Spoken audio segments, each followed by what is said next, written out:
All right, I hope you guys can see this pretty good, but I got a leak. It's a messy leak going down the passenger side of my engine, up above where the oil filter goes. And I believe it's the oil pressure switch. It has like a diaphragm in it, and it's known to leak after like 10 years of use. Pretty common. And I really don't see it going that much higher. So like I said, and then I've already had work done in this car where we had the timing chain tensioner gasket replaced. That was leaking a few years back. So that's I'm pretty sure that's good. It's got to be this engine oil temperature switch right here. Okay. And it's right behind your large drive belt pulley on the bottom. It's right behind it. There's your pulley. It's right behind it, right there. So I'm gonna clean all this up, spray it with some stuff. I'm gonna pressure wash it, and then I'm gonna replace it. Make sure you jack the car up, remove the wheel. Oh, I got both wheels removed. I'm gonna replace the lug nuts while I'm at it, but put jack stands on either side. Block the back wheels, both sides, so it won't roll. And I'll also keep the jack right there. See, there's like a toe bracket. You can just put it right underneath that and jack it up. But keep tension on that jack as well as an added safety before you do this. You want to turn the wheel all the way. There you go.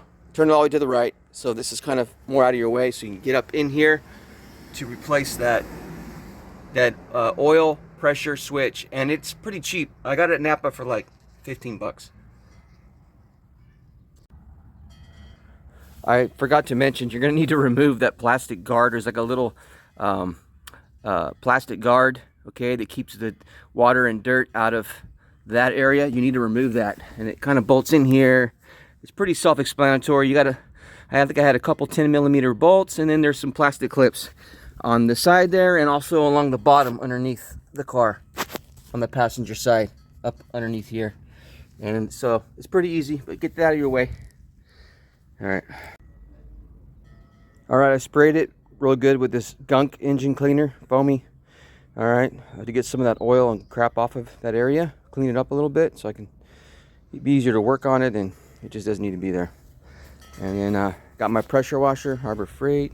Works really good. I've had it for quite a few years. So now I'm going to pressure wash. I should have had like a brush, an old brush to get in there, a soft brush, but man, I don't have it. I can't find it, so I'm just gonna pressure wash it. It should come off pretty good. Okay, there we go.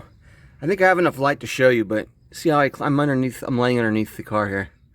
I cleaned it up real good. It's way better. It's not perfect. I wish I would have had a brush to brush it and agitate it to get the grease off better, but most of it's off. I unplugged. I'm not sure what this sensor is.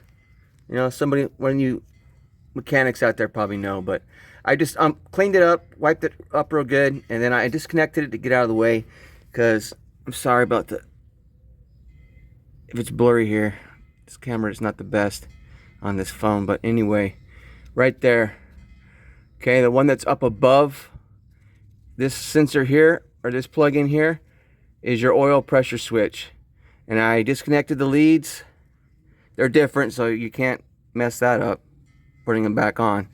But just be delicate with it, because it's next to the engine, and over time, the wiring gets real brittle, and you could break a wire, and then you made the job 10 times harder. Okay, but this takes a 24mm deep socket to fit over this and to remove it. So I'm going to get in there with a 24mm deep socket and remove that. I got this one from Napa. Okay, and it looks identical on the way that the clip is and the size of it. It already has some like a Loctite stuff already put on there for you. Now I'm going to just switch it out. All right, I got the new oil pressure switch in. It's not going to bottom out, okay? It's not going to go all the way in. And you're supposed to tighten it to 11 foot-pounds with a torque wrench, and that's what I did. But basically, what it looks like, that sealant, the thread sealant they put on the threads from Napa, you know, they already have it kind of like, you know, when it's almost, you can't see it no more, and you're good. And there's going to be some threads still sticking out. Not a big deal. Don't stress on that. That's how it's supposed to look.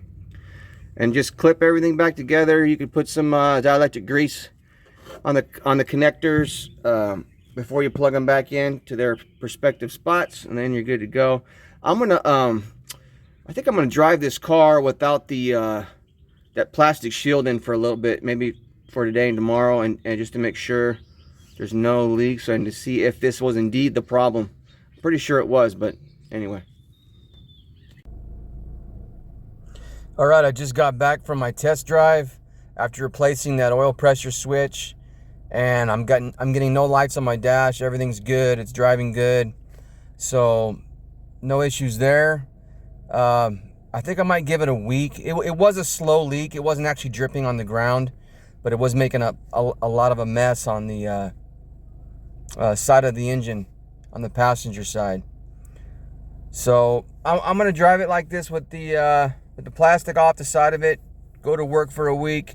Next weekend I'm gonna jack it up and double check to see if that was indeed the culprit for that leak. I'm pretty sure it was, but if not, I might have to take a look at maybe the head gasket or something like that. I'm sorry, not the head gasket, the valve cover gasket. All right.